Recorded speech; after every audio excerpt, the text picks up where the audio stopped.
Voilà, alors on va, avant d'aborder le prochain module, on va un tout petit peu reparler du reportage pour qu'on se comprenne bien. Il y a des choses que je ne vous ai pas dites, encore dites, et qu'il faut bien que je vous dise, c'est que dans votre reportage, à chaque fois, vous devez retrouver des réponses à 5 questions. C'est très très important pour ne pas oublier les bases véritables de l'information à travers les reportages, c'est ça. C'est qui, quoi, où, comment et pourquoi. C'est des questions importantes qui permettent de faire un papier, un article. Je parle de quoi? Qu'est-ce que c'est? Qui, c'est-à-dire les personnes autour, toujours. Et puis, où, toujours une situation. Comment, parce que les gens veulent comprendre comment ça se passe, c'est dans l'explication. Et pourquoi. Et si le reporter n'a pas des réponses lui-même à ces questions, parce qu'il peut pas être, on vous a dit hier, il faut à tout prix avoir des personnes ressources, pas seulement celles qui vont parler à votre micro. C'est de se ressourcer auprès de ceux qui savent des choses sur le sujet et qui ne sont pas obligés de passer à la télé, mais qui vont vous donner des éléments importants qui vont vous permettre de rédiger votre papier. Ça peut être sur un sujet que vous maîtrisez le moins. On vous donne un truc sur l'économie. Et vous avez un sujet sur l'économie, mais vous ne maîtrisez rien à l'économie. Vous êtes obligé d'aller voir déjà un professeur, par exemple, qui vous en parle, vous discutez avec lui, et pendant que vous discutez, il y a pas mal d'informations que vous arrivez à prendre. Aujourd'hui, vous avez aussi Internet qui peut expliquer des cours, qui peut expliquer pas mal de choses. Donc, c'est de tout ça que je parle quand je parle de vous ressourcer. Il ne s'agit pas seulement de la personne ressource qui va passer dans le papier, quoi. Par contre, dans le papier, il faut toujours qu'il y ait des personnes ressources. C'est un peu comme en dissertation ou en philosophie, où on demande de tout faire pour avoir des citations qui relèvent notre argument. C'est à peu près la même chose, à la seule différence que là, vous aurez quelqu'un qui le fait à visage découvert ou pas, parce que ce n'est pas tout le monde qui accepte d'être vu à la télé. Vous pouvez aussi paraphraser quelqu'un, si vous trouvez qu'il vous a dit tellement de choses et qu'il y a quand même une chose que vous voulez paraphraser dans le reportage, vous n'hésitez pas. C'est pour ça que vous allez voir dans certains reportages, d'après certains chercheurs, d'après... Voilà, on ne cite pas toujours les contemporains, mais on dit au moins ce qu'ils nous ont dit et qui reste très important pour le sujet. Donc c'est important de répondre à ces questions. Quand vous finissez un reportage, si à la fin il y a une des questions qui n'a pas réponse, surtout les 4 premières, c'est qu'il y a un problème, quoi.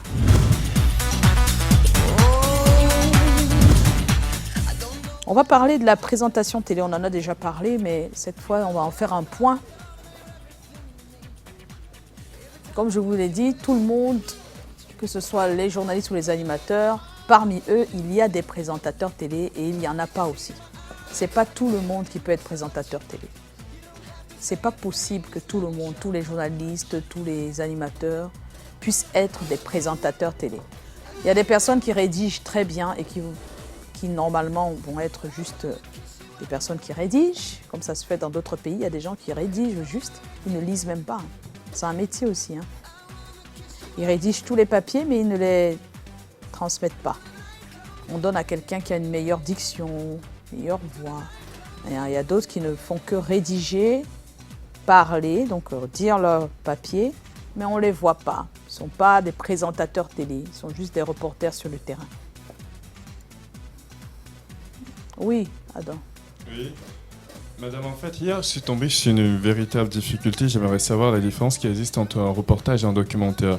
Parce que déjà, j'ai constaté que quand il s'agit d'un reportage ou d'un documentaire, il faut à la base se ressourcer. Ressourcer, c'est chercher les informations, traiter ces informations-là. Pour les deux cas, dans les deux cas. Oui, dans les deux cas. Et aussi, il y aura des interventions des personnes qui sont directement connectées à l'événement ou bien qui connaissent mieux l'événement dont nous parlons dans un le sujet. documentaire, mais c'est juste Oui. que le documentaire est plus approfondi. On ne va pas travailler le documentaire ici parce que ça demande une certaine expérience. On n'en avait pas besoin pour le moment. D'accord? On reste sur le reportage. Donc là, j'étais dans la présentation télé. Madina veut parler? Yes, I have a question. Earlier on, you spoke of 5 questions that one needs to answer when writing a news report. We have who, what, Non, qui? who. Yes. We have, because in English we call that 5 W's Five- and H. Yeah, parce que c'est les 5 W. Yes, 5 W's and H. So is it 5 questions or 6 questions? Alors, des fois, il peut avoir une 6e, mais la base, c'est les 5 d'abord. Ok. Maintenant, c'est pour ça que je vous ai dit les 4 premières sont les plus importantes. All right. Parce que des fois, il y a des reportages où on ne dit pas toujours le pourquoi, le why. C'est pas, voilà. Mais le reste, là, si on n'a pas les 4 premiers, c'est comme si on a fait une grave erreur. Mais ça peut aller même jusqu'à 10. Hein. Yeah. Ça peut, ouais. Mais ça, c'est les bases qui permettent de savoir que oui, j'ai tout mis, j'ai pas oublié le lieu, c'était où que ça s'est passé pour le reporter.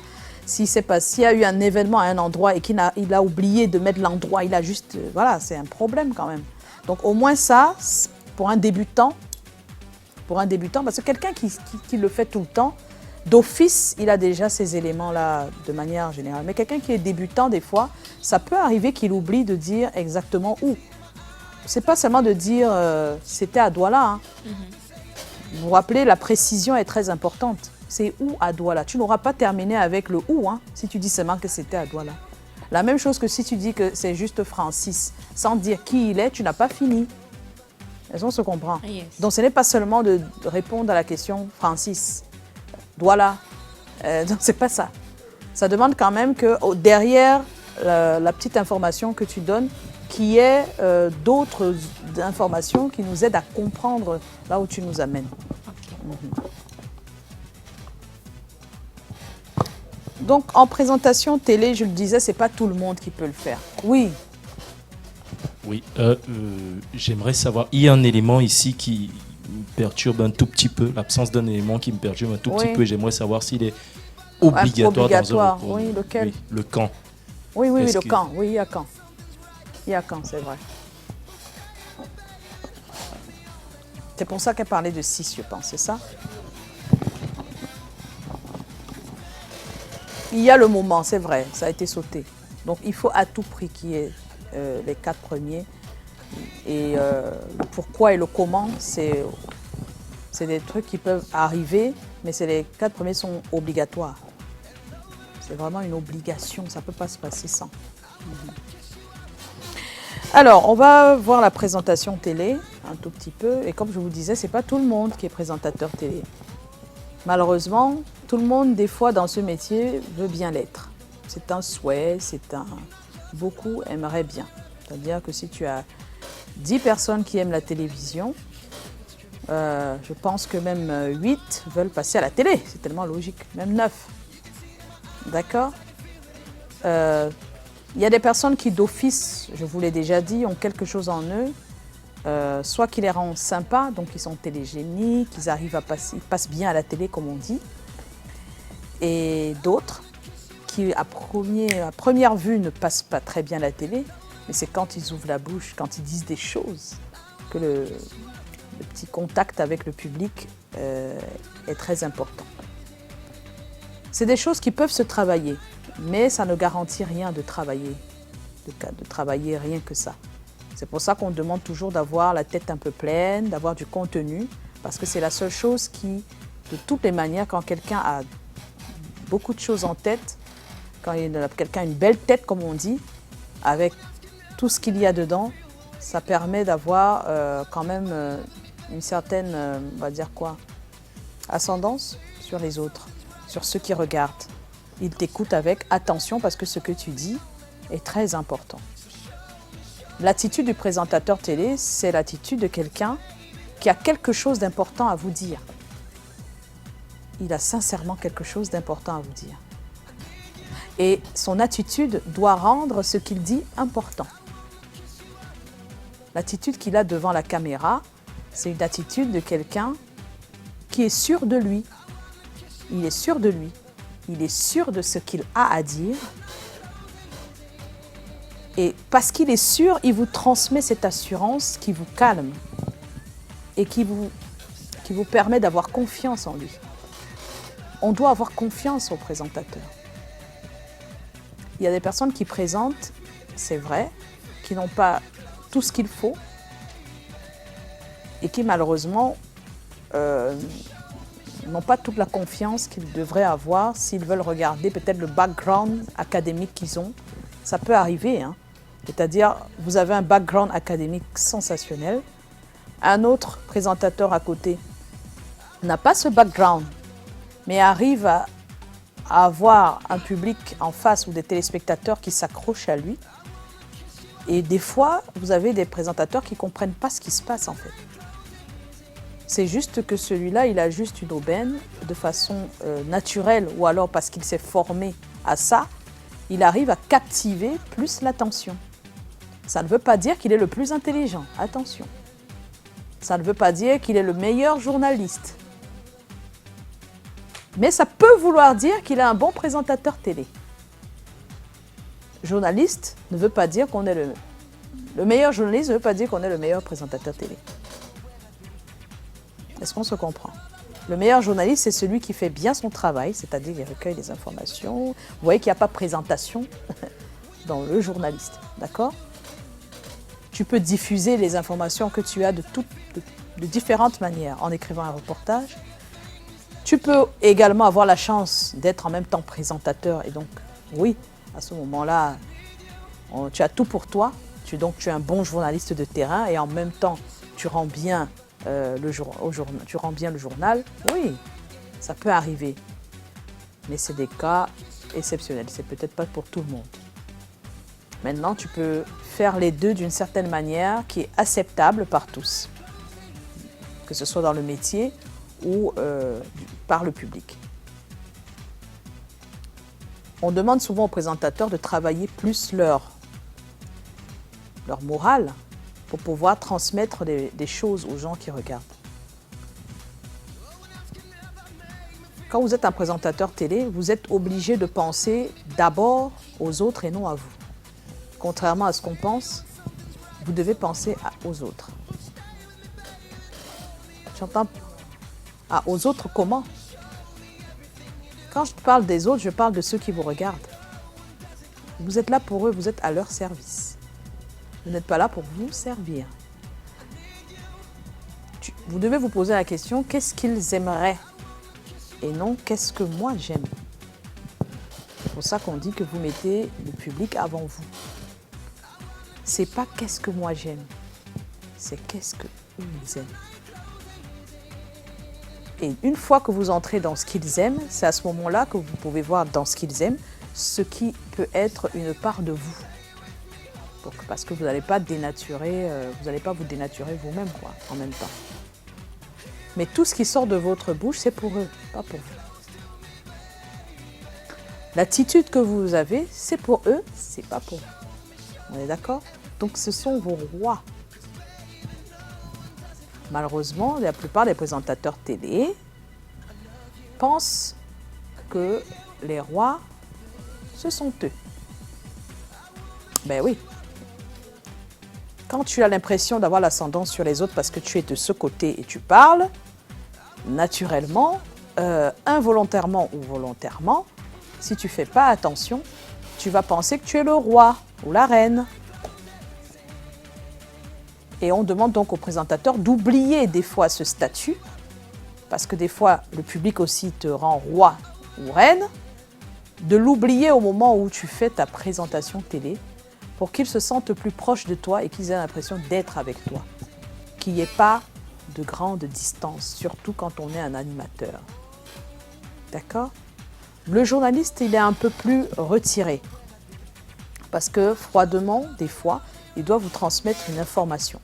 Et toutes ces informations-là, il y a des tristes, des durs, des crashs, c'est-à-dire que des choses assez dures à entendre ou à voir. Donc, il est obligé d'avoir une attitude neutre, c'est ce qu'on lui demande. Mais vous savez, depuis quelques années, aujourd'hui, on présente le journal, on a le droit de sourire Avant, ce n'était pas le cas. On sourit, on s'assoit sur la table. Vous voyez, un peu de divertissement quand même dans le journal depuis un moment. C'est pour vous dire combien il est important de faire plaisir aux gens qu'on regarde. Je pense qu'après des années, on se dit la présentation télé est quand même une chose qui apporte du baume au cœur à certains. Il y a des personnes qui, parce qu'elles vous regardent à la télé, elles se sentent mieux pour la journée.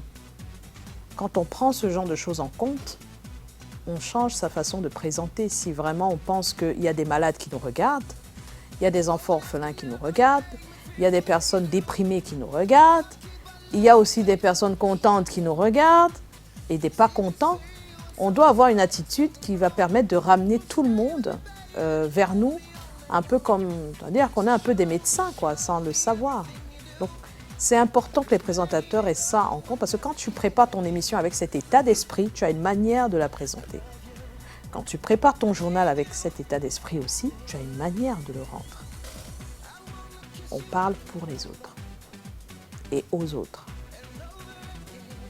Donc moi, je pense que si un présentateur télé se met dans une posture de celui qui est au service des autres, et donc de ceux qui vont le regarder tout à l'heure, sincèrement, il y a, je vais dire, 3 chances sur 4 qu'il réussisse son coup, quoi.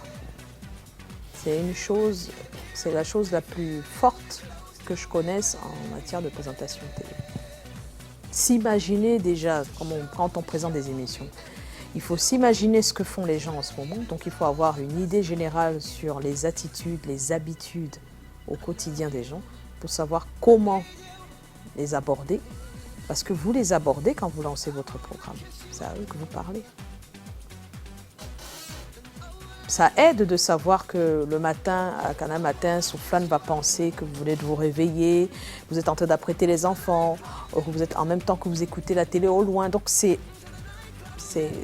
important de savoir ce que font les gens pour pouvoir savoir comment annoncer un programme, comment le présenter jusqu'à la fin. Ça aide énormément. Il ne s'agit pas de rédiger seulement des belles phrases et tout, c'est super, et puis d'aller se mettre à la télé. Et non. Tu auras dit des bonnes choses, mais tu n'auras pas touché les gens. Un présentateur télé doit toucher les gens. S'il ne les touche pas, il a raté quelque chose. Maintenant, c'est vrai que sur le plan de la forme, il faut aussi travailler la forme.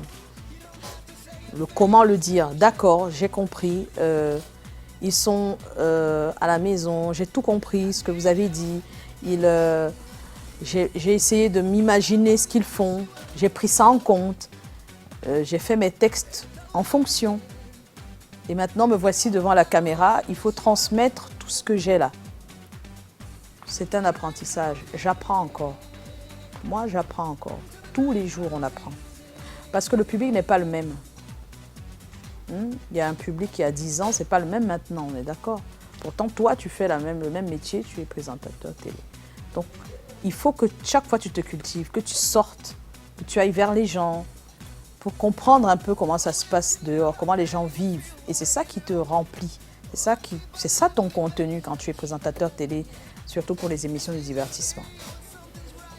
C'est ça qui te nourrit pour que tu puisses transmettre des choses.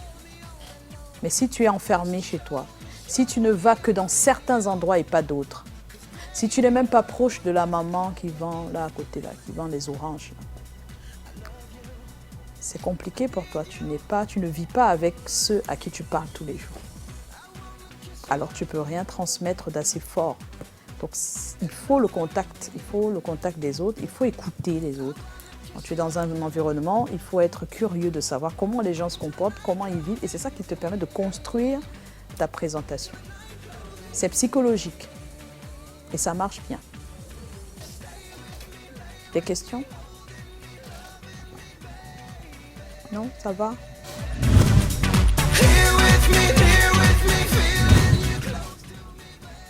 Qui veut être animateur?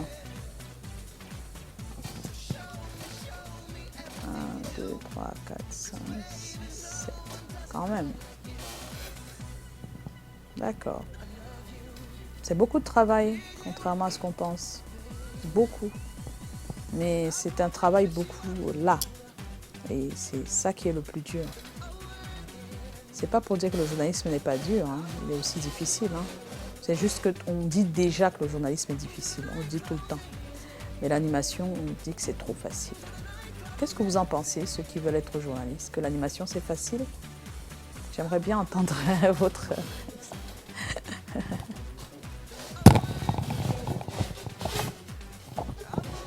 Déjà, moi personnellement, je pense que l'animation, c'est la capacité à, si je peux me permettre l'expression, de se caméléoniser, c'est-à-dire rentrer dans la peau de l'événement chaque jour, en oubliant des fois sa propre personnalité. C'est la raison pour laquelle je me dis, moi perso, ce sera un peu difficile de me mouvoir et de changer de comment je peux dire, de par-dessus tout le temps. On n'est pas obligé de changer de par-dessus. Vous voyez Dexter? C'est un animateur qui n'arrive pas à changer de par-dessus. Comme il est à l'antenne, il est comme ça. C'est pas obligé. C'est juste que des fois, tu as quelque chose qui est là, tu ne sais même pas d'où ça vient. Et ça te rend juste particulier. Il n'est pas le meilleur animateur, mais juste parce qu'il est particulier, ça peut créer une certaine émulsion autour de lui. Est-ce qu'on se comprend? Tu n'es pas obligé de changer ta personnalité pour être animateur. Au contraire, c'est ce qu'on nous a appris et c'est pas ça. Je veux dire que l'école sur le tas qu'on a eu, on avait cette impression. Très peu d'animateurs étaient naturels à l'époque. La preuve, c'est que tous se sont formatés avec un même style, un même genre, mais on a eu des gens qui sortaient du lot aussi. On a eu pas mal de gens qui sortaient du lot, qui ne sont pas formatés. Le truc, c'est que quand tu imites quelqu'un au départ, il faut à un moment donné se détacher. D'autres ne se détachent pas et on dit il fait comme, à chaque fois on dit il fait comme. C'est pas mauvais si ça marche. Il y a des gens qui ont une autre personnalité quand ils sont à l'antenne et ça marche. Mais c'est pas pour tout le monde parce que c'est un travail difficile de changer sa personnalité. On peut même pas vraiment complètement changer sa personnalité, c'est très difficile. On peut peut-être, tu veux dire, entrer dans la peau de quelqu'un, mais ça ne va pas durer, ça.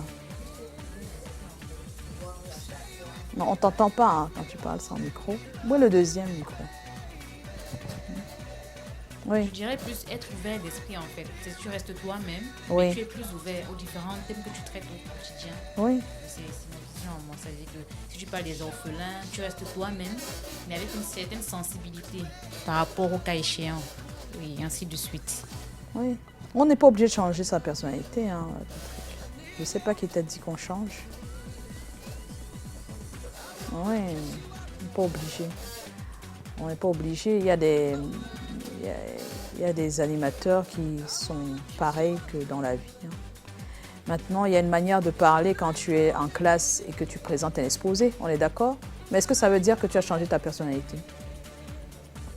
Le discours, même le professeur, quand il est en classe, il est professeur et donc il y a un ton quand on est professeur pour s'imposer. Ça ne veut pas dire qu'il a changé sa personnalité. Quand tu vas le trouver à la maison avec sa femme, il ne va pas parler comme s'il parlait à ses élèves.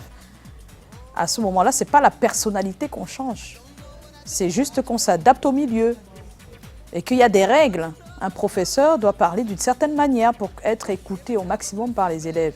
Ça ne veut pas dire qu'il change sa personnalité. Il reste lui, mais il apporte... il y a des règles dans tous les métiers pour pouvoir bien faire son travail et donc tu les utilises. La présentation, c'est pareil. On ne va pas parler à la télé comme si on parlait à sa sœur au quartier. D'accord? C'est normal, c'est des règles qui ont été placées parce que je pense qu'ils ont mis ça en place parce que quand on le fait, on est plus écouté et mieux écouté. D'accord? Donc c'est ça. Et comme tu en parles, le présentateur télé, qu'il soit celui du journal ou de l'animation, il se doit de suivre ces règles-là. Même le présentateur du journal, quand j'écoute ce que tu dis, même le présentateur du journal, il entre dans la peau du présentateur du journal quand il présente le journal. Qu'est-ce que tu penses?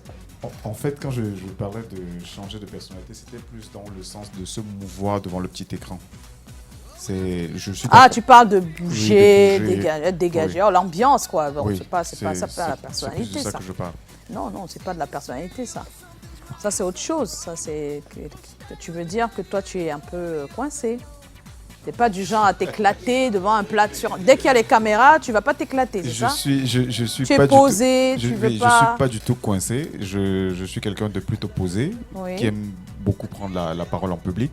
Oui. Mais je ne vais pas, comment je veux dire, me mettre à danser, faire des Voilà, cris. donc c'est ça qu'on appelle coincé. C'est pas ton truc, tu n'aimes pas ça. Tu vas pas te mettre à toujours faire des choses. Voilà. Pourquoi? Non, c'est pas bon. Non, pourquoi je dois danser là? On n'est pas dans une boîte de nuit. D'accord? C'est ça, c'est de ça que tu parles. Mais là, c'est autre chose. Tous les animateurs ne sont pas obligés de danser non plus. C'est pas...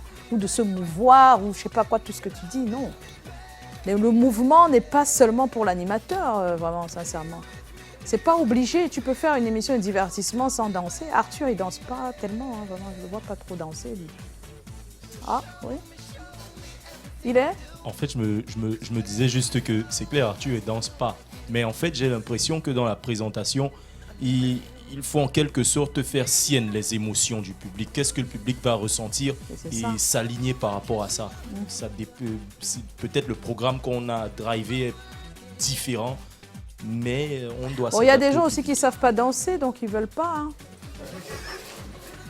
Donc Arthur, il faut aussi savoir danser. Hein. Arthur, il ne sait pas danser. Voilà, il faut savoir danser. Il faut avoir de l'humour. Et c'est pas tout le monde qui l'a. Donc pourquoi je vais aller être animateur si j'ai pas un peu d'humour? Je suis un peu coincée. Je peux pas me mettre devant des gens danser pour rien. Là, il y a quoi? Pourquoi je danse? Voilà, donc je peux pas être fou ou folle. Comment je vais aller faire ce genre de programme, quoi? C'est tout à fait normal et évident. Mais en divertissement, il faut encore repartir les genres. Il y a le divertissement et en bas, il y a les petits tirets de quel genre d'émission de divertissement. D'accord? Donc, les émissions de divertissement ne sont pas seulement des émissions de folie. Je ne sais pas pourquoi tu penses ça. Il y a des émissions de divertissement qui sont tellement plus sérieuses que certaines émissions de débat télé sur la politique. Hein. Donc, attention, il ne s'agit pas de ça. Hein. Heureusement, ici, on ne parle que de la présentation télé, mais s'il fallait parler dans le divertissement de tous les styles, c'est énorme. Aujourd'hui, c'est l'humour qui a plus de place dans le divertissement. De manière générale, dans le monde entier, c'est l'humour. Un animateur qui n'a pas d'humour, il faut vraiment que ce soit... En ce moment, ce qui passe, c'est l'humour. Si tu es un animateur qui a de l'humour, ça passe bien. Passe bien. Peut-être c'est... Non, moi personnellement j'ai de l'humour. J'ai eu à communiquer ici. j'ai eu à communiquer ici sur Canal Matin tout récemment d'ailleurs. Oui. Et j'ai pu faire rire ou alors j'ai eu à, avec de l'humour, échanger avec Souflane. Oui. Donc c'était plus dans ma tête, c'était une mauvaise appréhension du métier d'animateur. Oui, mais parce que de plus en plus les animateurs dansent trop à la télé, c'est justement, tout. Quand je vois Francis Laplage bouger à la télé, je vois Joe voilà, Martin bouger à la télé, je me vois pas trop faire ça. Tu penses que c'est c'est la seule façon d'animer, mais non, pas du tout. Voilà. Et puis vous savez, on est dans ce pays, c'est comme ça. Dès qu'il y a, je pense que même ailleurs, dès qu'il y a la mouvance dans quelque chose, tout le monde s'y met. Des choses qu'on faisait peut-être pas avant. Moi, j'ai regardé la télé, à l'époque, la CRTV, les animateurs dansaient pas trop, vraiment. Hein, c'était pas trop ça. Mais après, les choses évoluent, tout le monde danse un peu, on essaie de se décoincer un peu et ça décoince les autres à la maison. D'accord? C'est pour ça que je parlais de faire des choses pour les autres. On fait plus ça pour les autres. Parce que si on regarde ce que nous, on veut, pour nous, sincèrement, je ne suis pas sûre que tout le monde aimerait ça. D'accord? Oui. Still talking about the animation, I wanted to equally come to what you just said. It depends on the type of animation you're doing. We have shows presentation where you find people standing, they dance and all the like. We have debates, for example, where it is more serious. We have things on health and so on. There are so many things. Then it depends now on which type of animation you find yourself. That is, you get yourself into being there and Like, it depends now if you are to shake your body, if you are to get serious, if you are to smile or put in some jokes. I think animation is very vast. Yeah, c'est très très vaste, les gens ne s'en rendent même pas compte. Il y a une émission qui passe sur France 2 où les gens, chacun vient témoigner et tout ça. C'est pas du journalisme. Qui danse là-bas? Et c'est très sérieux. C'est très sérieux, on est d'accord? C'est une animatrice. Avant, c'était un animateur, Jean-Claude Delarue. C'était Jean-Claude. Donc vous voyez bien qu'on peut être animateur et être sérieux, sans jouer au fou ou à la folle. Donc ça dépend de ce que tu recherches et de ce que tu ressens et de ce que tu peux apporter aux autres, ceux qui regardent, c'est ça. Mais il faut plus se tabler sur qu'est-ce que je peux apporter aux autres. Ça t'aide à mieux préparer ce que tu veux offrir. Oui. Madame Joss, avec votre permission, pour essayer de revenir à la jeunesse de notre question. Je voudrais dire que quelqu'un a l'habitude de dire « c'est acquis pour celui qui le voit pour acquis ». Par contre, l'animation, tout comme le journalisme, sont au-delà de l'aspect fastidieux. Ce sont des métiers qui demandent beaucoup de concentration et surtout beaucoup de travail. Bon, aujourd'hui, dans la mouvance, peut-être aussi versé dans trop d'ambiance, on a l'habitude un peu de faire du mimétisme. Ouais. Ça veut dire on essaie de copier ce que l'autre a tendance à faire. Et du coup, on devient la photocopie de la copie parce que généralement, celui-là même a copié chez quelqu'un d'autre. Maintenant, pour apporter un petit bémol par rapport à tout cela, je voudrais tout simplement dire, au début, il faudrait bien qu'on ait un modèle qu'on voudrait plagier. Oui. Mais à un niveau un peu plus accentué pour ceux qui veulent travailler, voire se surpasser, il faudrait qu'on essaie un peu d'avoir sa touche personnelle pour pouvoir parfaire, aller au-delà de ce qui est déjà établi comme règle sur le marché ou dans le domaine, soit de l'animation ou du journalisme singulièrement. C'est exactement ça. Je pense qu'on l'a même dit tout à l'heure. Vous devez tout faire, c'est vrai, pour un début. Moi, mes débuts, c'était Odette Doumbé, Sally Messiaud. Voilà des personnes sur lesquelles j'ai pris des choses. J'ai beaucoup pris même. Et au début, c'est vrai, quand tu copies quelqu'un, tu as des gens qui arrivent et qui te confondent à la personne.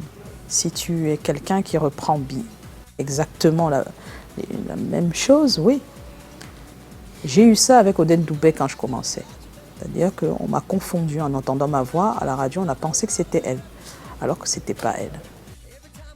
Mais aujourd'hui, je parle et ça va jamais ressembler à Odette Doumbé. Donc, après, avec le temps, tu essaies de te forger ta propre personnalité.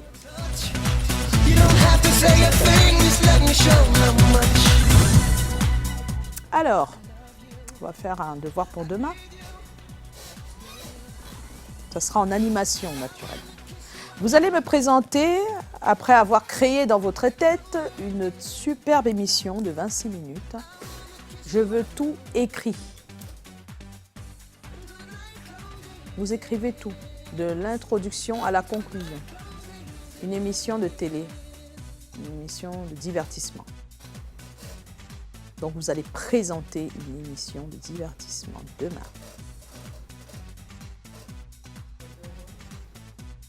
Le rôle de qui et de qui? Du présentateur. Pas d'invité, non. Non, pas d'invité. Divertissez-nous sans invité. Divertissez-nous sans invité.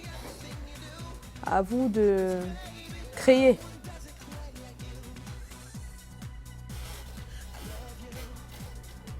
C'est pour demain. Merci à tous.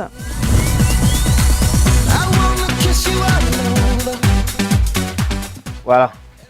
Bon, maintenant, je vais écouter mon ami parce que depuis aujourd'hui, là, tu dis ça va. Dis-moi, qu'est-ce que tu as retenu? J'ai retenu tout d'abord que pour une caméra, il y a un bouton manuel et automatique. Donc, pour les faibles, on peut aller en auto et tout sur la caméra est en automatique. Voilà. Je retiens également qu'il y a plusieurs boutons sur la caméra. Lorsqu'on a une caméra, il faut d'abord reconnaître le point rouge qui identifie le reg qui est le mode d'enregistrement. Voilà. La caméra, qu'on peut ouvrir. Voilà.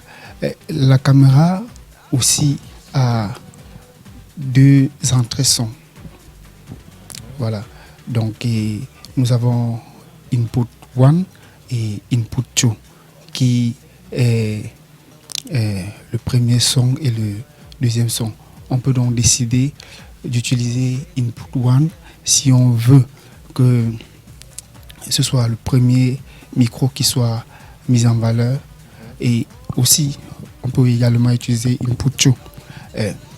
Vous nous avez dit également que une caméra comme la caméra Panasonic que nous avons devant nous a 2 sorties de la carte mémoire. Donc, 2 slots. Oui. Carte mémoire, oui. Voilà.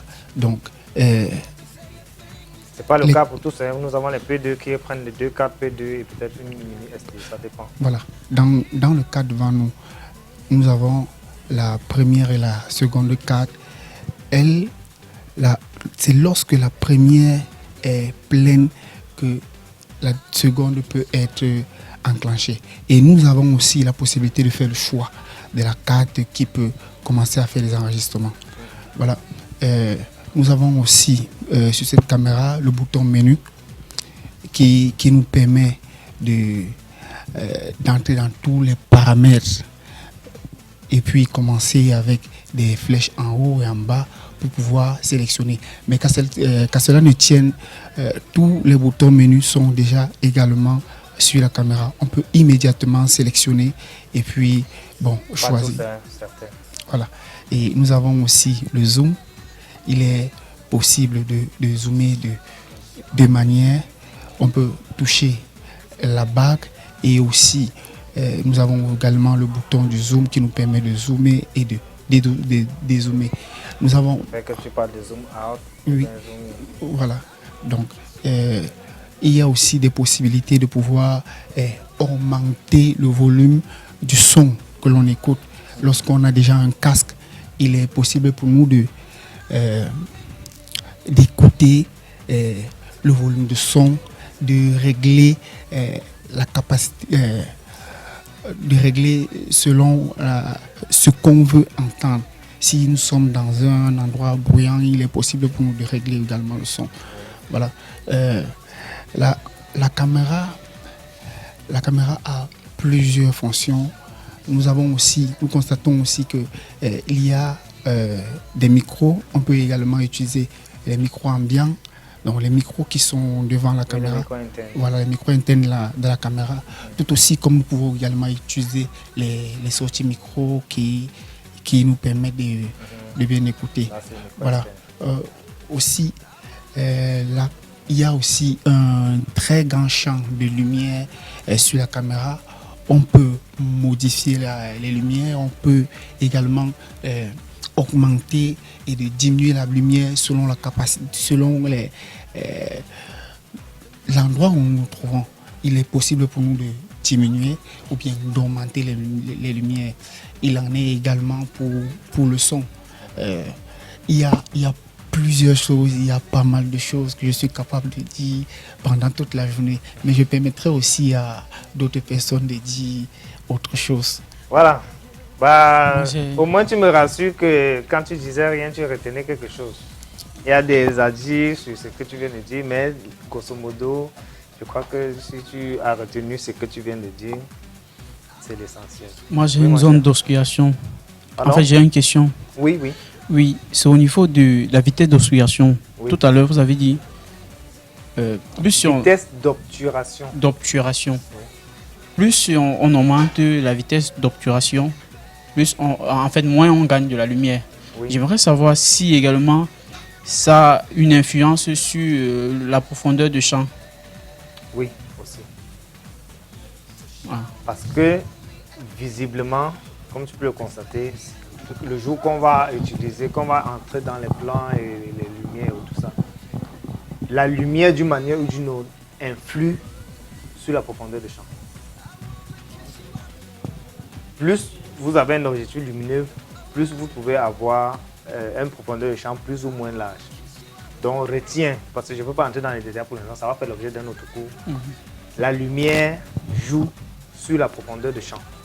Donc, s'il y a un paramètre quelconque qui influe sur la lumière, forcément, ça va s'implémenter sur la profondeur de champ. Oh. D'accord? D'accord. On va y arriver sûrement. D'accord, monsieur. Oui, et là, tu as retenu quoi, grosso modo, aujourd'hui? Qui t'a marqué le plus, quoi? Ou bien si tu peux nous faire un résumé comme notre ami, ça dépend du temps. Bon, en réalité, ce qui m'a marqué, c'est au niveau du filtre. Oui. On a deux types de filtres. Où, le premier qui est à l'arrière, lui, il permet de donner une couleur à 100 J'ai appelé ces filtres pour que vous compreniez. Sinon, la notion de filtre se limite là. J'ai appelé filtre parce que si tu as une notion de montage, tu comprendrais pourquoi j'ai appelé ça filtre. Sinon, ce sont des scènes prédéfinies. Ce sont des scènes prédéfinies, des tons. D'accord? Sinon, le filtre principal, c'est ça. Et c'est même écrit. Filtre. D'accord, ok. D'accord, donc celui des scènes, lui, permet d'ajouter une couleur sans toutefois modifier la balance des blancs qu'on a fait au départ. Et le filtre qui est proprement dit, lui, il permet de modifier l'intensité de la lumière également sans toutefois changer la valeur des balances des blancs. Voilà. Et maintenant, au niveau des handle zoom. Handle zoom. On peut modifier la vitesse de zoom. On peut modifier la vitesse de zoom si on veut avoir un zoom, un mouvement de caméra plus fluide et plus lent. On peut modifier à partir du handle zoom, mais à partir du zoom qui est en haut de la caméra. Oui. Et sans toutefois répéter ce que mon confrère a dit, au niveau de l'enregistrement du son, on peut modifier, on les modifie au niveau On ajuste. Parce que quand tu dis modifier, on fait des ajustements au niveau de la caméra, bon, sans toutefois répéter. Ok. Si au moins, si vous avez retenu quelque chose, c'est l'essentiel. Tu peux écouter, mon cher? Parce que mes deux collègues ont tout dit. Et là, ils n'ont pas... des collègues. That's so good. Ok, on continue. En effet, les collègues comme les camarades. Oui, parce que... Non, j'ai compris. Ok. Bon, ils n'ont pas parlé au niveau des entrées des micros. Oui. C'est ce qui t'a marqué le plus. Oui, c'est ce qui m'a beaucoup... J'ai dit qu'ils ont déjà tout dit. Ah, ok. Alors, les ajouts que je pouvais ajouter, ce n'est que ça. Ce n'est qu'au niveau des micros où en effet... les caméras on a micro et line. Et on a micro et line. En effet, nous avant, comme nous n'étions pas des professionnels, on ne savait pas que sur une caméra, on peut prendre une ligne directe et une ligne micro. Et nous avons appris que d'après une caméra, on peut utiliser un micro qui alimente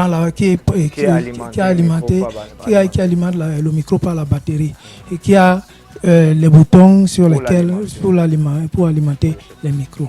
Donc je retiens qu'au sorti d'ici, vous êtes professionnel. Ça, c'est ce que j'ai retenu sur ce que tu as dit. Et ça m'enchante. Merci. Si au sorti d'ici, vous avez les outils pour être professionnel, c'est l'objectif. Hein? Oui. C'est l'objectif. Parce que moi, personnellement, il ne faut pas vous dire que le premier jour que j'ai touché la caméra, je connaissais tout ça. Non, je ne connaissais C'est avec le temps. Je suis sûr que même tout ce qu'on a dit là, chacun va retenir le peu qu'il peut retenir. Mais avec le temps, l'idéal, ne vous fiez pas seulement à l'ergonomie. Quelle que soit la caméra, les mentions sont...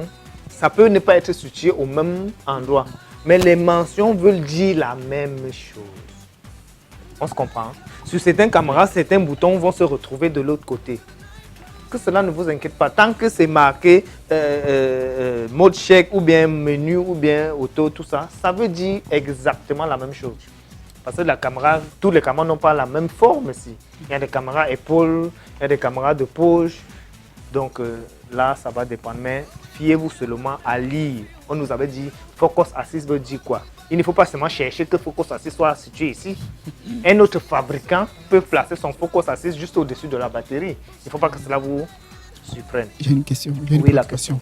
Je veux savoir si, par exemple, on sort pour une couverture et qu'on ait eu à oublier son casque à la maison.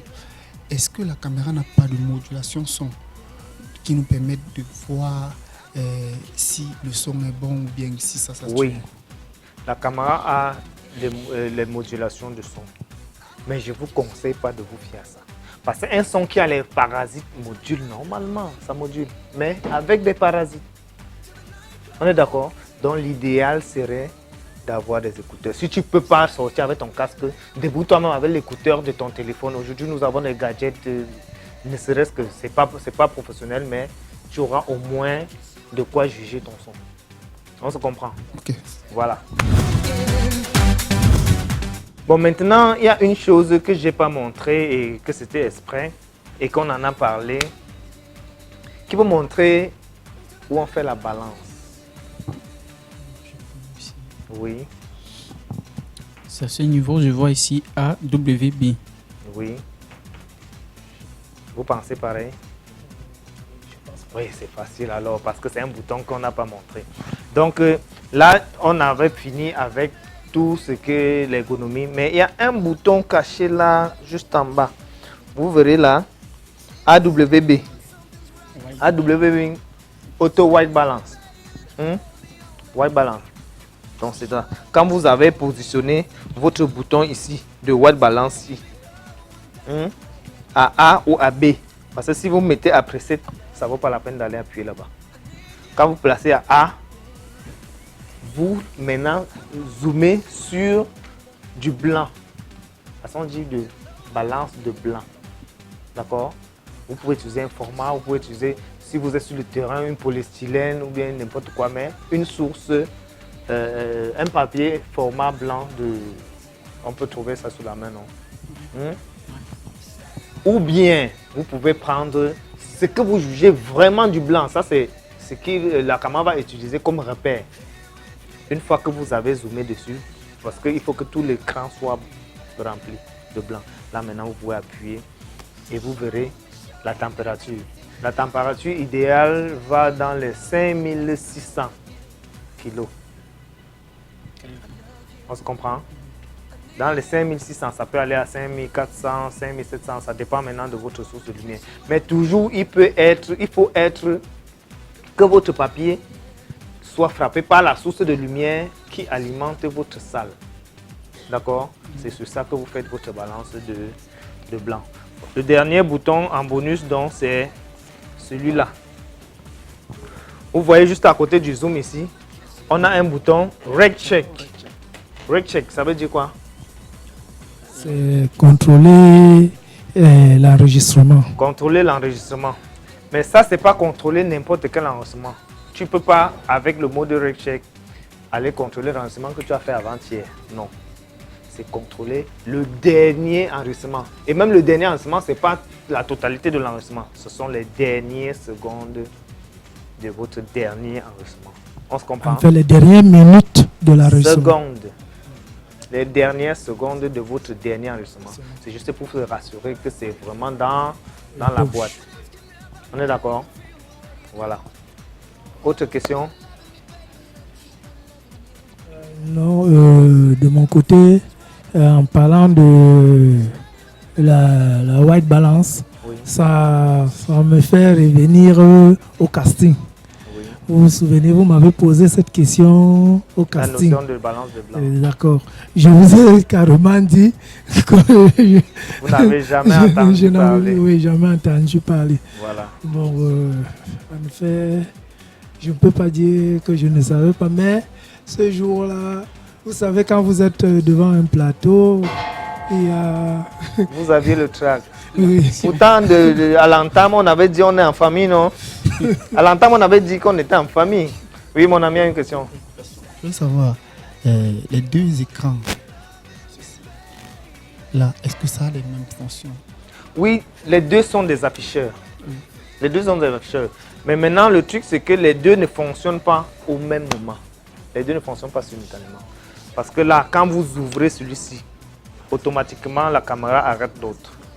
Quand vous la fermez, c'est là où vous pouvez voir sur l'autre. D'accord? Et maintenant, pourquoi celui-ci?